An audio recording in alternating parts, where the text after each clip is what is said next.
Anak, kumain ka na nga dito. Oo, wait lang na naglalaro pa ako. O, basta wag mo na akong pabalik-balikin pa dito, ha?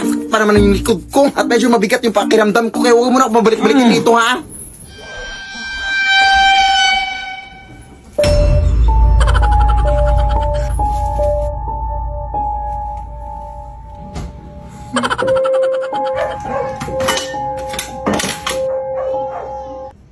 Ay, wow, lumabas. Naamoy mo siguro yung ulam, no? Hindi naman naamoy pa yung ulam kahit nanlalaban yung amoy ng putok. Buto ka na dito.